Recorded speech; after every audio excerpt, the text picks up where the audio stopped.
9 h du matin, le beau temps est revenu, les premiers skieurs arrivent.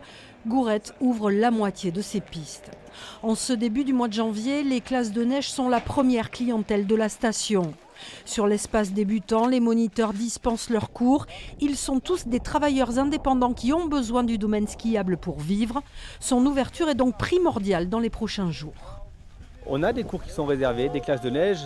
Cette semaine, nous étions environ 20 moniteurs sur le terrain et on devrait passer à 30-35 moniteurs sur le terrain la semaine prochaine. Toujours en majorité avec les classes de neige et puis quelques clients aussi traditionnels. En terrasse, les clients profitent du soleil. Même si cette semaine est traditionnellement la plus calme de la saison, la majorité des commerces sont ouverts.